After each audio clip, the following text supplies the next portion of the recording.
Наступная песня называется «По закону». Ну, что тут можно сказать? По закону. Как бы.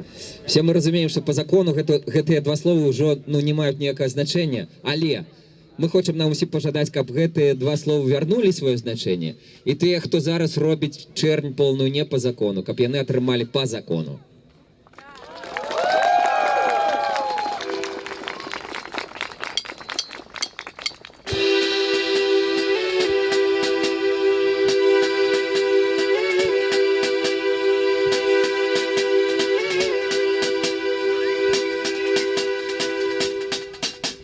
Молодая, симпатичная судья, выпускница по распределению.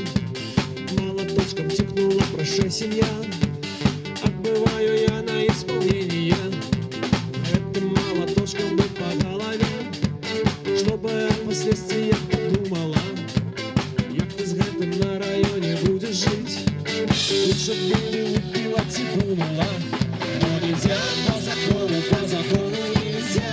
Нельзя по закону нельзя.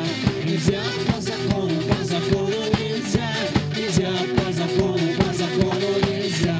Нельзя по закону нельзя.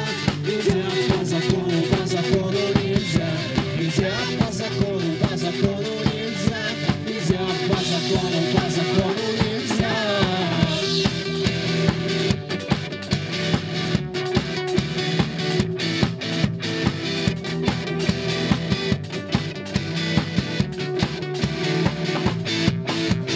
Молодая, симпатичная судья, запросил тебе на день рождения.